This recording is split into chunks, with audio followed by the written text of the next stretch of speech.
வெற்றிவேல் முருகனுக்கு அரோகரா, வீரவேல் முருகனுக்கு அரோகரா.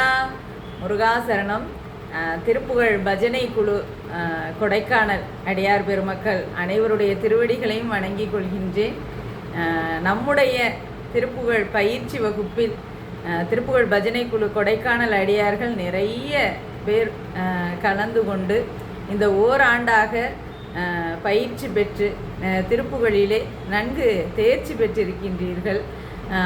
இன்றைய தினம் வைகாசி விசாக திருநாள் அன்று பெருமாள் மலை கொடைக்கானல் கல்யாண சுப்பிரமணியர் ஆலயத்திலே திருப்புகழ் அருளாளர் என்கின்ற விருது பெற்ற அனைத்து அடியார்களுக்கும் எனது மனமார்ந்த வாழ்த்துக்களை தெரிவித்துக் கொள்கின்றேன். வாழ்க வளமுடன், சகல செல்வ யோகமிக்க பெருவாழ்வு பெற்று இந்த 12 அடியார்கள் 120 1200 என்ற எங்கள் அடிப்படையிலே நிறைய அடியார்கள் திருப்புகழ் பயின்று பெருகி உலகம் முழுவதும் இந்த திருப்புகழ் பரவ நீங்கள் அனைவரும் துணை புரிவீர்கள் என்று மனமாற நம்புகின்றேன். வெற்றிவேல் முருகனுக்கு அரோகரா. அனைத்து அடியார்களுக்கும் என்னுடைய மனமார்ந்த வாழ்த்துக்கள். நன்றி. முருகாசரணம்.